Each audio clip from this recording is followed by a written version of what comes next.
Hi, this is Pat, the artist behind Freestyle Fine Art. Today we're going to be talking about split primary palettes and why it's generally a good idea to use them. Today we're just going to go really simple. We're going to go with two from each color. We're going to do ultramarine blue, phthalo blue, cinnabar red, genuine rose, gamboge, and lemon yellow. The reason I picked these six colors is because we'll have a warm and a cool for each primary. Warm for ultramarine is warm, the phthalo blue is cool, the cinnabar red is warm, the genuine rose is cool, the gamboge is warm, and the lemon yellow is cool. What determines these are the color's undertones. For instance, one of my favorite examples to use is the making purple. We're going to try to make a purple with a cinnabar red, really pretty orangey red, with a phthalo blue. Anyone who knows a little bit about color theory will know that these won't make pretty purple. Like this is a good neutral color, great for shadows, but it's not what you think of when you think of purple. So to get an actual purple, we're going to use some genuine rose, just this lovely pink here. I have a couple of extra colors dipped into the corners here. And then add ultramarine blue. See, that is a purple most people think of whenever they hear that's the purple most people go for. Just gonna go ahead and wipe wells clean. We are going to be making a little mixing chart based off of these six colors, which I went ahead and written down here. It's just a piece of Canson XL paper. They are 3/4 inch by 1 inch. And down here, down the diagonal line is just going to be the single color itself, which will be ultramarine blue here. And don't feel like you have to stay completely in the lines and make it all pretty. You really honestly don't. I never do. What's the point of, or where's the fun in staying in the lines? And we have phthalo here. Personally, I'm more partial to phthalo blue. It's a much stronger blue. It has a much higher tinting strength. And cinnabar red. But yeah, phthalo blue is a much stronger color. I generally tend to go for the stronger, more vibrant colors because you can always mix them down in, like, let's just say you have a really bright purple and you want to dull it down a little bit, you can add a little bit of yellow in. You can neutralize the colors. Love the way this genuine rose mixes. It looks such a pretty soft pink.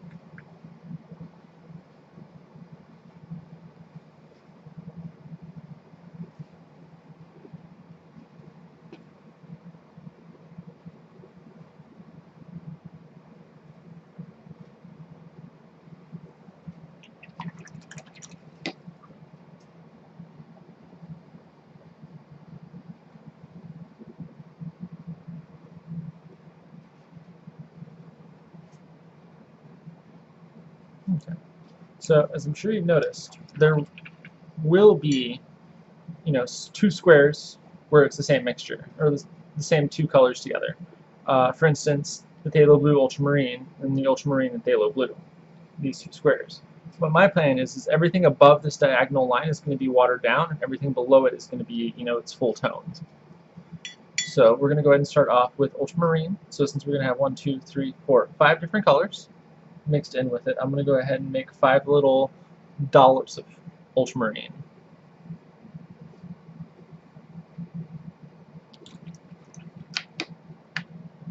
This first one's ultramarine and phthalo blue.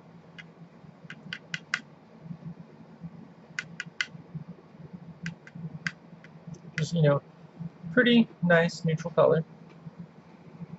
Well, neutral blue at least. Generally, whenever people think of the color blue, this is the color that they think of.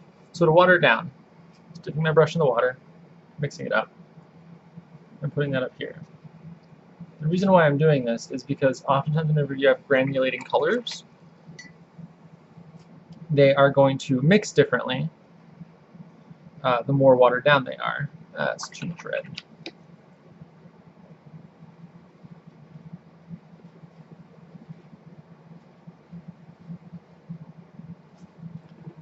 cinnabar red, and ultramarine blue here.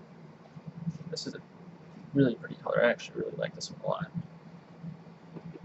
Ultramarine blue, cinnabar red.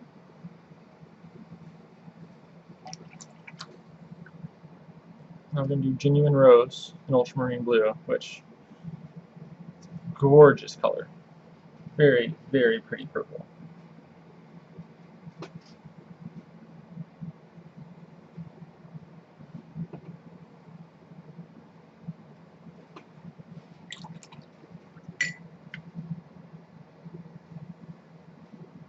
This is going to make an interesting green. Generally, you don't use ultramarine blue to make greens. Touch that purple mixture a little bit. And generally, you don't use ultramarine blue to make greens, at least the vibrant ones.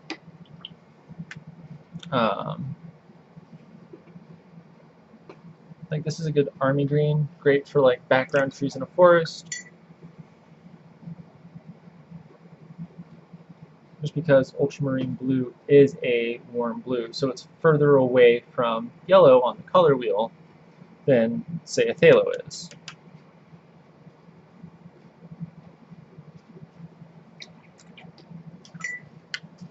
I'm just going to wipe this down.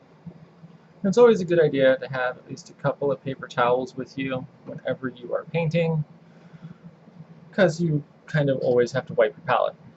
Okay, so now we're going to do phthalo blue, and we're going to do 4 phthalos. So,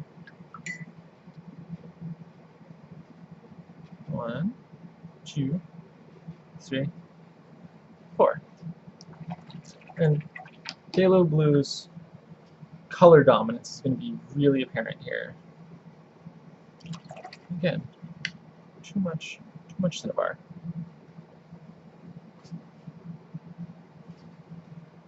And see, that's like a really gray color. Love it.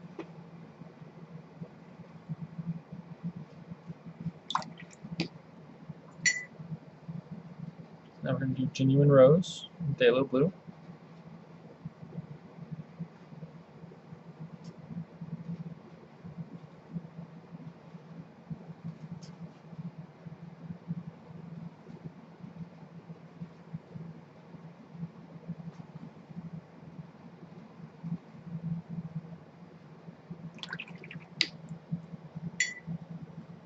Now gamboge. Such a pretty green. Oh. Water it down up here.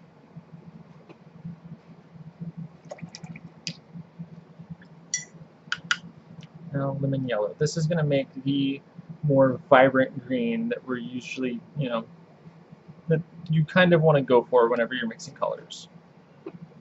Because like I said, if you get a brighter color, you can always neutralize it down more. Like for a green, you would neutralize it with red because it's opposite of that color on the color wheel. You see, even watered down is still really vibrant. Okay. Now we're going to go ahead and wipe this down.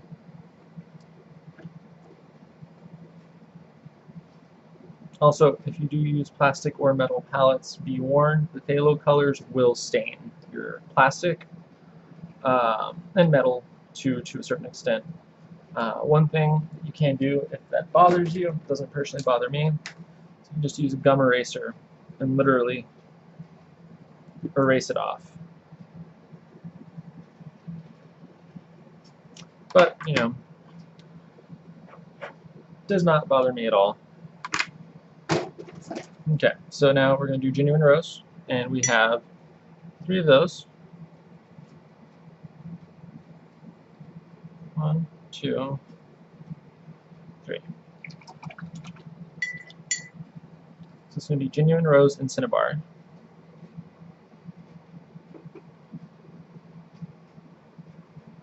I feel like cinnabar is much stronger than that rose. I'm just going to drop a little more in there to kink it up. And watering it down. It's going to go right here. And I touch the thing again. It's one thing to be wary of. So now gamboge. Ooh, it's a very pretty orange. Yeah, it's one thing to be wary of whenever you're making these is if you do touch the color of the square around it, it will, as watercolor normally does, bleed in. And yellow.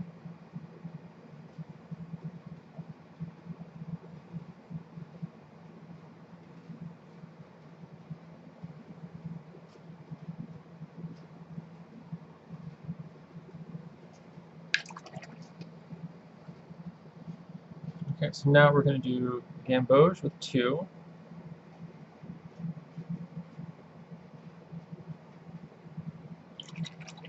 Mix with genuine rose.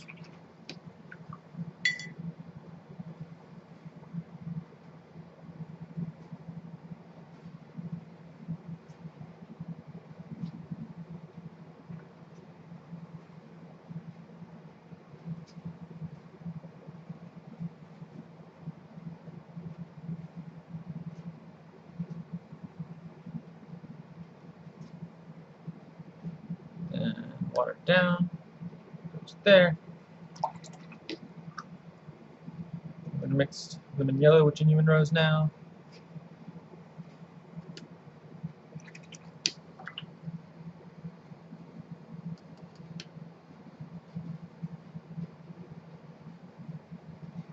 Water that down.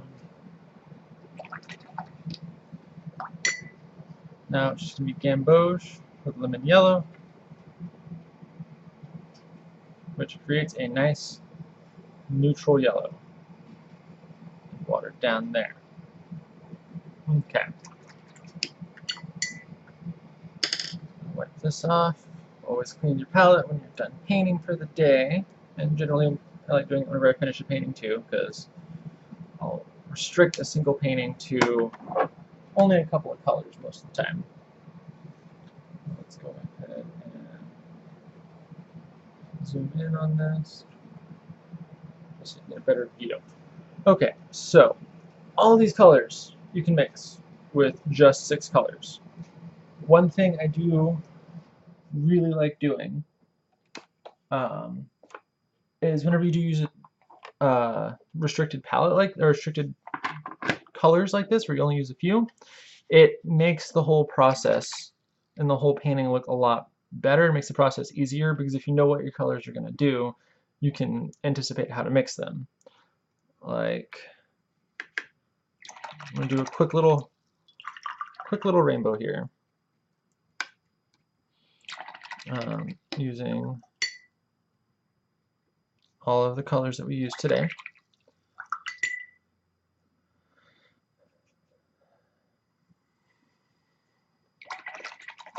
And the names of the colors aren't necessarily the most important thing.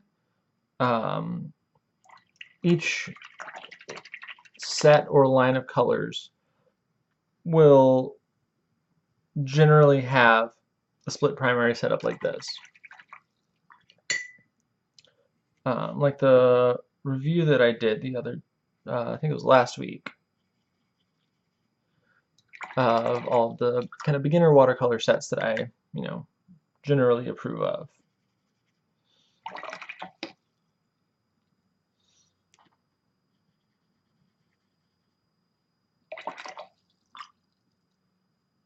They all have, this color theory system going.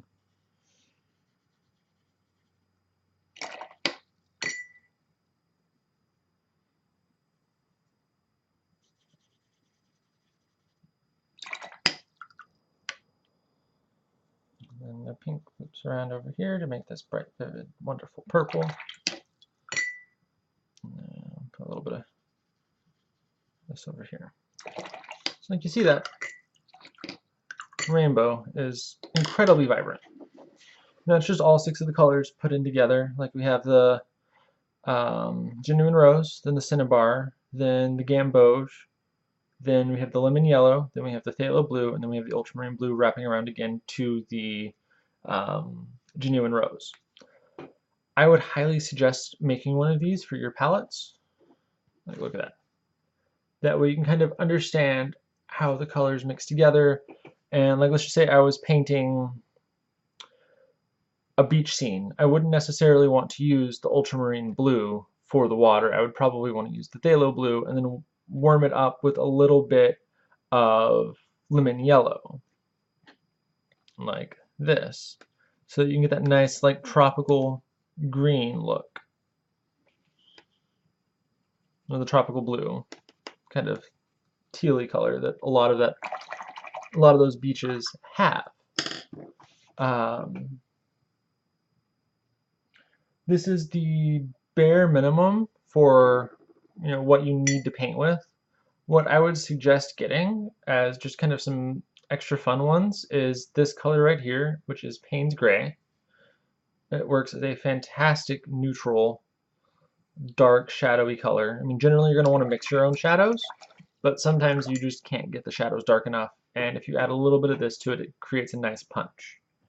Then also this color here, which is Burnt Sienna.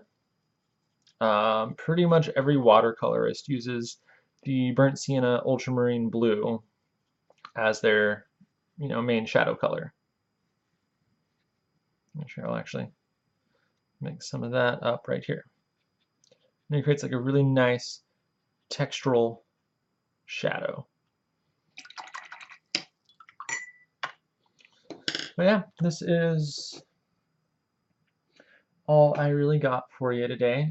Please like, comment, and subscribe. If there's any content you'd like me to make, or if you have any suggestions, please leave it in the description below. Other than that, thank you for stopping by, and I'll see you next time.